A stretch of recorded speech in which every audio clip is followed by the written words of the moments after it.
welcome into the pre-4th of July here in America. I know we got our friend Jamie in Costa Rica and Starsky and Sideburns. And I guess Mini Seal, Dylan Livers and Onions is in Costa Rica as well. But before the 4th of July holiday, we got a lot to get to.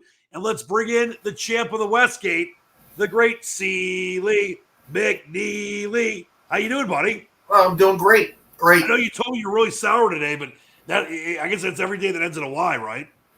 Yeah. Yeah, loser today. No, it doesn't matter. You're still a great citizen. Of course, Seal's picks can be found at sportshandicapper.com, and he really did win the 2021 Westgate, the Super Bowl of handicapping. And let's bring in Aston Villa superfan, JB. JB, wait, what was the nickname I gave you last week that came out of nowhere? I can't remember, dude, but I really don't care because I had a huge bet on the Mets and the Astros going under today. So I'm good, dude. I mean, anything that you say now, I really don't care. Please be nice to Seal. He's a good dude. Real funny. All right. You get Jamie's picks at scratchcaddy.com. We got a lot to get to. Seal will be back with you in a minute. You can feed the fish while we're waiting. But, Jamie, let's talk about the John Deere Classic. And we're a week or so away from the Open Championship at St. Andrews, which should be a fascinating, 4 days of golf over across the pond where you're from. We'll get to that in a minute, but let's talk about your thoughts about this tournament this weekend. I've discussed this on the various shows that I do over the last couple of days that, you brought this up, Justin Thomas playing 4 weeks in a row, McIlroy playing 4 weeks in a row, all these big players playing weeks before and weeks after a major, even after winning a major like Justin Thomas, which never happened before this wraparound schedule, which thank God is going away, and they're going to bring back the yearly annual schedule, and maybe the silly season will come back and things like that, but hopefully it's not going to be a problem like this where you got guys that are playing 4 weeks in a row that don't play for a while, and it just it makes it crazy. But this is the perfect kind of feel. If I could get this earpiece in, I'd really love it. This is the perfect kind of feel, Jamie, that, you look at some of the big names. Well, guess what? There aren't that many. When you've got guys, like Charles Howell III. When's the last time we talked about him? He's the 5th favorite this week. So these are the kind of fields, Jamie, and I'm going to let you kind of expound upon this, where you can get a guy, and I know you got a couple of them, 100 plus to 1. And obviously, it's always tough to get. Last year, Lucas Glover was over 100 to 1, and he won this tournament. It's always tough to get a winner that's at that range. But in a regular tournament or a major, it's almost impossible. I mean, Phil Mickelson was historic with his 100 to 1 plus or 200 to 1 when you got him at some points, winning on the PGA at 50 years old last year. But this is one of those things where you might have a guy at 70, 80, 100, 150 to 1 that really can win this thing. Yeah, thanks for having me this week, Dan. It's a real strange event, isn't it? I mean, it's a real poor event, kind of from the quality side of things. I mean, the John Deere has always been one of those kind of events anyway that, you don't really get a stellar field for it. But with Daniel Berger pulling out on Monday, I think it was, it kind of left Webb Simpson there as the favorite. Now, Simpson's had his injury issues at the start of the season and hasn't really, being the player who obviously we all remember him winning the Players' Championship a few years ago when he's street clear. And then you find like Adam Hadwin as second favorite.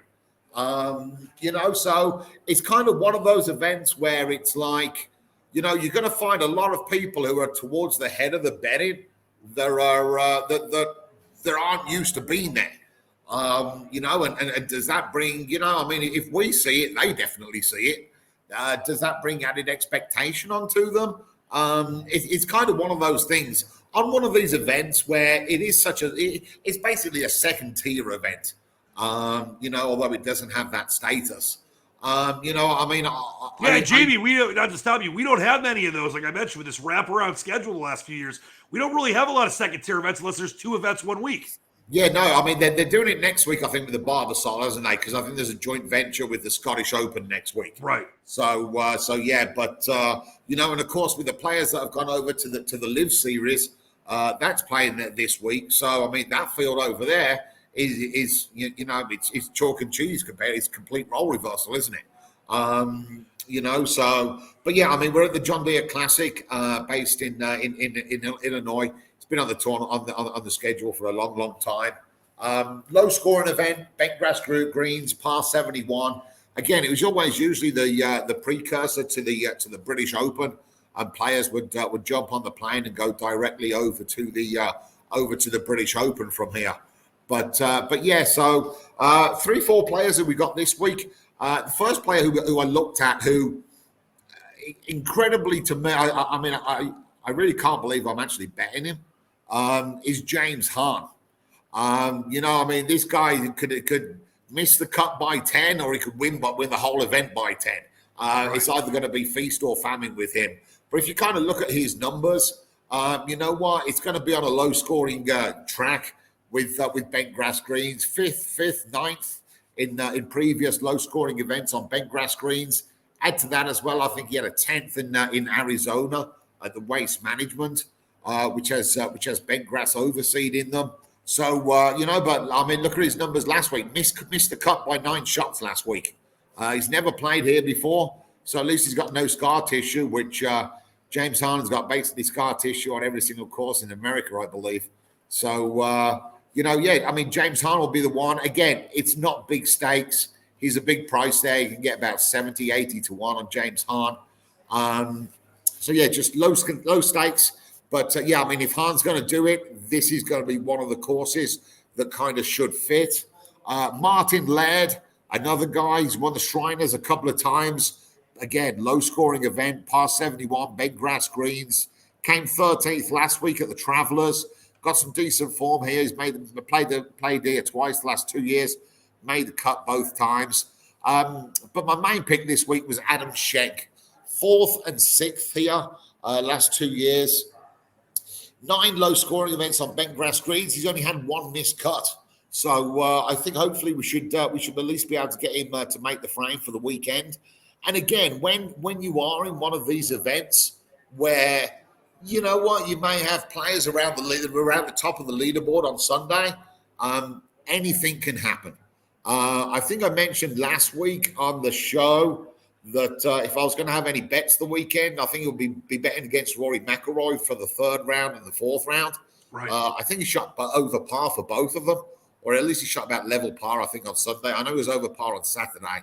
But again, this one may well be, you may well sort of find yourself with a guy on Sunday morning who's a few off the lead. And, I think you can still get some value on Sunday morning come into this. Webb Simpson favorite. Jesus. Listen to this. This sounds like something that, if in a normal situation, these guys would be, for the most part, like 20th overall odds wise. Webb Simpson is basically your consensus favorite around 10 to 1 or so. Adam Hadwin, as you mentioned, 18 or so to 1. Jason Day, who hasn't, he's in a couple good tournaments here and there, but hasn't really contended in a long time. He's 22 to 1. Sahith Theegala, who, of course, almost basically blew it last week in the Travelers when Schauffele ended up winning it. He's 22 to 1. Denny McCarthy, I know you were on him last week and played really well at the U.S. Open. He's 25 to 1. And Maverick McNeely is the fifth and a half favorite at 29 to 1. And that's, Jamie, that's the point that we discuss on this show when it comes to golf betting. It is very tough to identify an outright winner. That's why if you get 3, 4, 5 a year, you're going to be way up.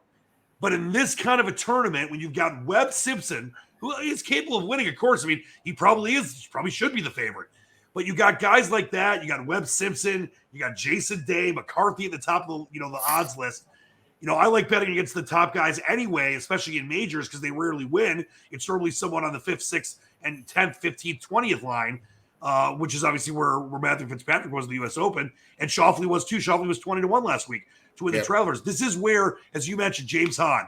Yeah, it's boom or bust, but 80 to 100 to 1. A guy like Martin Lear that had some good golf for the majority of the tournament last week before fading. Getting a guy like Martin Lear at 50 or 60 to 1. And you mentioned Adam Schenk, same thing, and he was 4th and 6th the last couple of years here. It's one of these things where this is where I mentioned Lucas Glover won it last year. He was, I think, at one point he was over 100 to 1. And there was one more guy. Weren't you thinking about maybe Peter Malnati as well? Yeah, Peter Malnati was the other guy, again at a massive price. He's always been a decent player on the greens. So you know what? And in one of these events, hey, listen, so 151, 50 to 1 for somebody to get a hot putter. I'll take it. I mean, hey, listen, Webb Simpson is favorite for this event because of his name. It's not for any other reason. And if I can get Adam Schenk, who's got a 4th and a 6th here, and he played well at the the US Open a couple of weeks ago, 5 times the price of Webb Simpson, I'm going to take it all the time. Right. Webb Simpson is Webb Simpson at 10 to 1 is probably the worst bet that I've seen for a while. Oh, Having for said sure. that, It's like when John Rahm, who wasn't in good form, was like 7 or 8 to 1 to win the Masters. Yeah. And you had not had a favorite. Him and Justin Thomas were the favorites to win the Masters. You had not had a favorite win at Augusta since 04 with Tiger Woods. I mean, there's just no value there. I mean, I understand. Right, exactly. I mean, hey, listen, can he win 100? Hey, listen, anybody in this field can fucking win this. But at 10 to 1, there's no way I'm gonna. You can't bet him. And you know what? And anybody who's placing a bet on him, you're just bearing his name, and that's all you're doing. Come on, you're telling me local boy here in Michigan, Ryan Brem at 501 can win this tournament? Really? Omar Areste at 1,001? Ryan Brem, didn't he win the Puerto Rico event, right? I believe he did, yeah. He won the Puerto Rico. He's 500 to 1. But listen, Dan, you say that.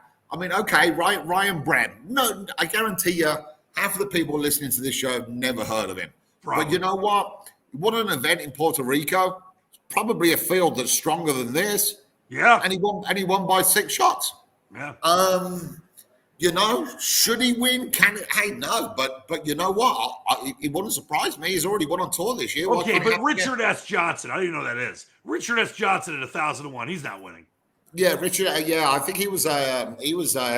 You know, that sounds like a name that you put on for as a 17-year-old on your fake ID, doesn't it? Yeah, it sounds like a general for the Confederacy. All right, Jamie, before we get to Seal, who's in a banner mood today because he took the under. Oh, he's spectacular today, isn't he? He's lovely. Yeah, he is probably one of the best moods he's ever been in. Let's sneak Seal in it for just 1 second. Seal, you feeling any more excitement? No, I'm thrilled over here. I'm watching baseball. All right, sounds great. All right, we'll get back to Seal in a second.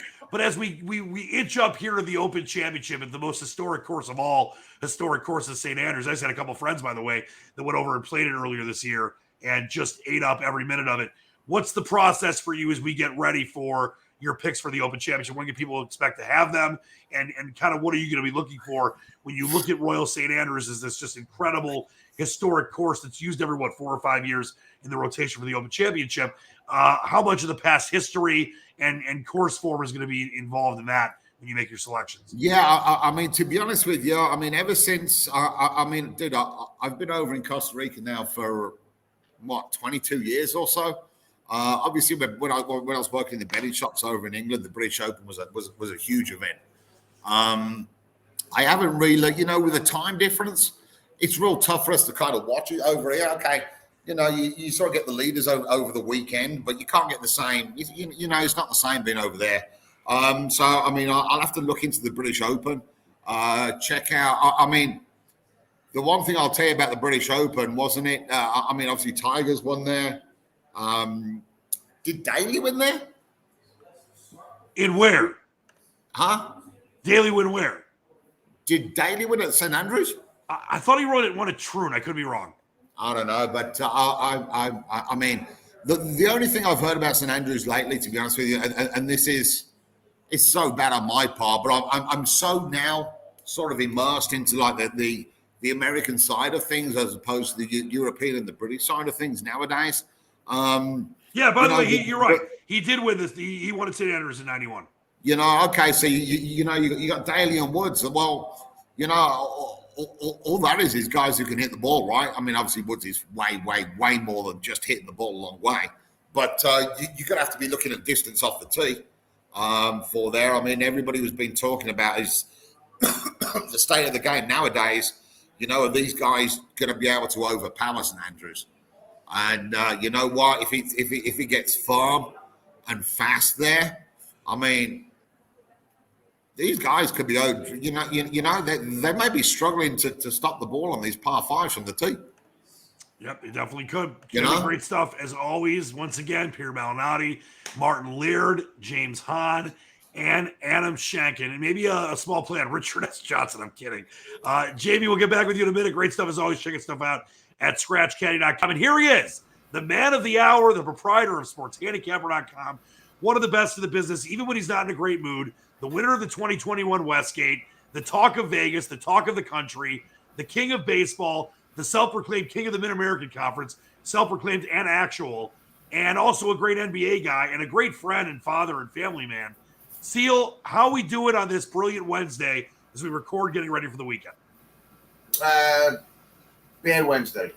Only one bet, loser. When you bet over 7.5 and it's nothing in the ninth, not a good bet. Seal, it's one game, and Yeah, you've been killing it. Game, but You've been killing it. Let's get to some lines here, if we may. Yeah. And I would like to know just kind of your thought process on the day. I know, obviously, we have – and listen, we're transparent as hell on this show. That's why we love doing it. You know, Seal doesn't win every game.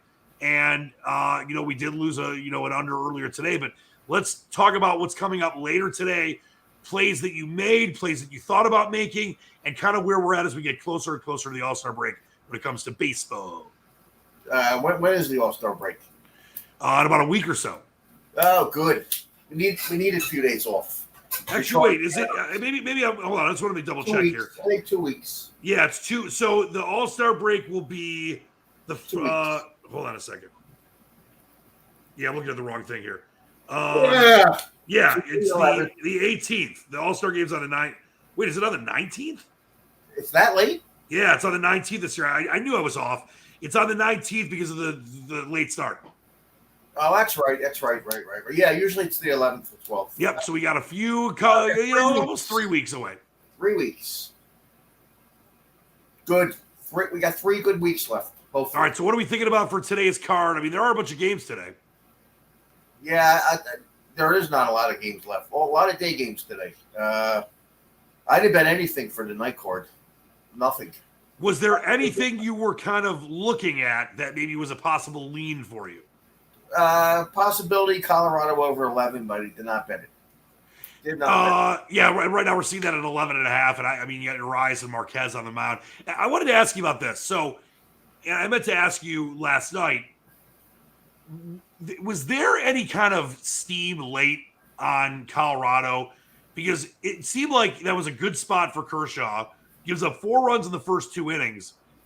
And I just wonder if those are the kind of plays where they look, I don't want to say they look too good to be true, but I know that one popular sports book offered a incredible, like this enhanced boost where you can take the Dodgers and the Yankees instead of -1.5, +1.5 at even money. Obviously, they both had a cover. And I just wonder if there was any kind of analytics you looked at that made you think that was not a smart play to take the Dodgers in that situation. In Colorado, they ended up losing 7-4. Even Kershaw's had some bad games there. I mean, he's had some good, really good games in Colorado, but he's had some clunkers, like everybody else. That's a tough place to handicap pitching. Yeah, well, so much area. Well, give me a couple things that you know. I always like checking in with you with this. You know, a couple things that have stood out to you. Maybe it's a player or a team in the last week or so since we did the show. Let me know where you're at with kind of what you're looking at with Major League Baseball right now, because this is an interesting time as we head towards the All-Star break a little later than normal. Where are you at with some players or teams that you've been interested in lately? Well, Toronto's been tearing the cover off the ball lately. They're supposed to, and they've been hitting. I'm just waiting for the White Sox to get healthy because I still think they're going to have a good rest of the season. You believe they can overcome La Russa being just an absolutely, by God manager? Yeah. Even with him at the helm, yes. Even with Tony La Russa. What about this Astros team now 20 over 500?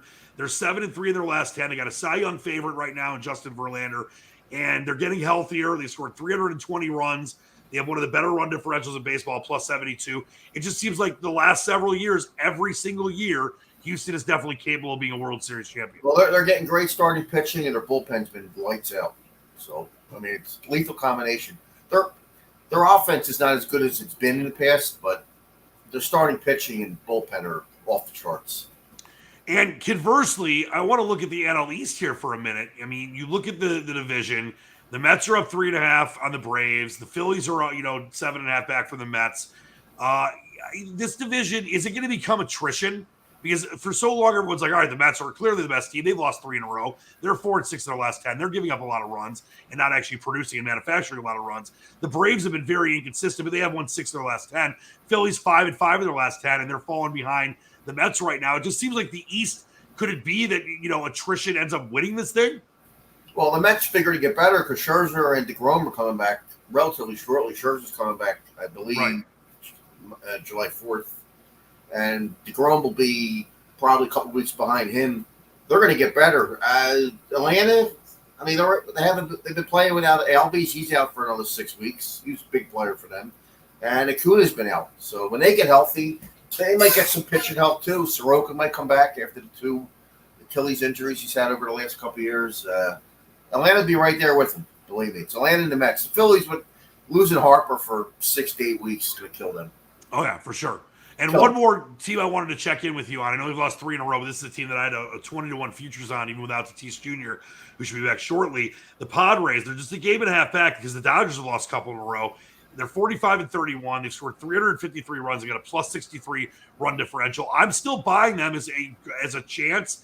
I don't want to say great chance, but as a legitimate chance to get to the World Series and win it. Are you still with me on the Padres? Yeah, I'm still with you. I mean, Tatis probably going to be back in about 3 weeks. And they're missing Machado. He was the best player in the National League this year. He's been out since he hurt his ankle at Colorado last time you were there. So, right, they get those 2 guys back, they'll be pretty good. I know to better the bullpen. They'll get somebody in the trading deadline for the bullpen. Oh, for sure. And I think they're managed really well as well, and they got a good front office. So that's why I liked them. Yeah, that's why I took the value. The Dodgers are already looking at Montas from Oakland and Castillo from Cincinnati. If they get those 2 guys, and they can, but if they want them, they'll get them.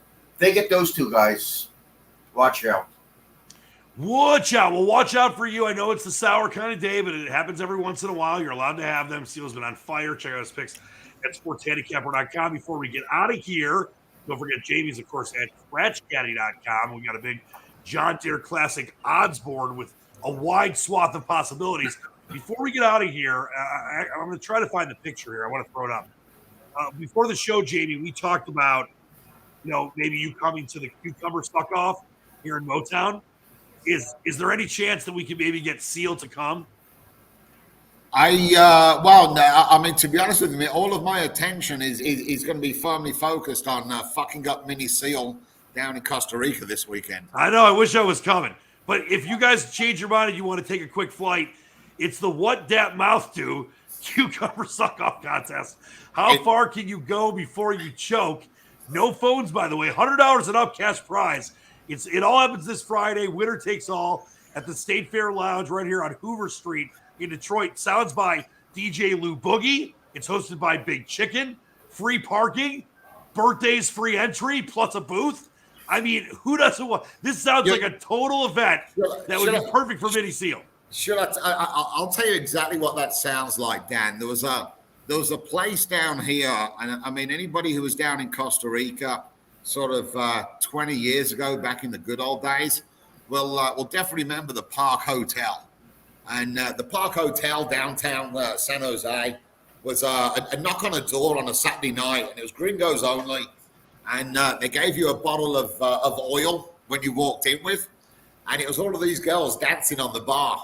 And there were more scars on that bar dancing than like in a World War II get-together. God, dude. It was shocking. And you got all the baby oil flying around everywhere. It was shocking. And that used to be on a regular Saturday night thing. It wasn't just a one-off. That was every Saturday night. Well, when someone sent me this, it was my one of my friends that lives in Chicago, and he must have seen it on Twitter somewhere. And I thought it was fake. It's absolutely real. And I think people want me to go and DJ it. So maybe we will go this weekend to the What Dat Mouth Do Cucumber Suck-Off contest. I got to be honest with you. That's a perfect event for a state fair. Oh, it is. It's the State Fair Lounge. It's near where the State Fair. It's not like really a state fair event. I think that's in August. By the way, they moved the State Fair out of Detroit. It's now in Novi, kind of near where I live, which is like a suburb. It's not like it used to be. I used to see like James Brown and Boyz II Men and the Guess Who at the State Fair was the best. All right, before we get out of here, parting shots. Jamie, what do you got? No, nothing. Like I said, just trying to do our best to get Mini Seal fucked up this weekend, and take him to places that he's never seen before, and deliver him back in one piece. Maybe, I don't know. We'll see what happens. Lord. Seal, you got to be excited about Mini Seal getting the full Costa Rican experience. I absolutely am, and you know what? He's large enough that he can come home in 2 pieces. Seal, what do you got? Parting shot. And do not bring up anything political for the 50th time. Because yesterday was a really bad day for you anyway.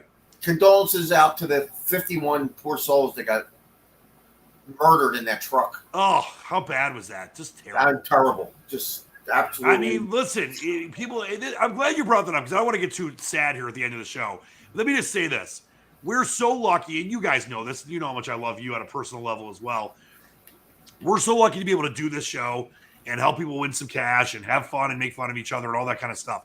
But we can't forget there are people out there that are so desperate to come to, whether it's America or other countries, that are not their own because it's so brutal where they live, that they're willing to risk being in a 100+ degree truck with no AC and water and die. So let's not forget how lucky we are. I mean, obviously it sucks that you lost the game today, Seal. Who gives a blank? Because you'll win a bunch tomorrow and we're alive. And I appreciate you bringing it up because we're very lucky to have what we have. Let's never forget that. And I appreciate you saying that. Let's send our thoughts and prayers and love out to all those. I mean, 51 people. That's insane. Totally insane. On the other side of things, I want to wish my mom, who just turned a brilliant young 74, a very happy birthday. She is the best. You guys, I'm sure, I think you see some pictures on social media. She looks like she's about 40. So to another 74 years to her. Great job by you two. Please check out scratchcaddy.com for Jamie's picks always, but for the John Deere, and of course, sportshandicapper.com. Seal, the champ of the Westgate. We appreciate you being here for all our great folks. Starsky, Sideburns, Mini Seal. We're going to have a full report next week for Mini Seal. The only bad thing is I got to pick him up from the airport on July 4th. Oh, God. There'll be pictures will have to be shown. You make sure you document some of these, get some of these pictures. Hopefully he'll be there on July the 4th. Yeah, yes. Hopefully he doesn't miss his flight. flight. Hopefully he doesn't miss his flight like somebody did outside of Vegas. Make sure you take the metal wall with you. Until next time, thanks so much for joining us. For Seal, for Jamie, I'm Dan Leach, the Squatch. Keep reaching for the stars. Believe in the dream. Peace.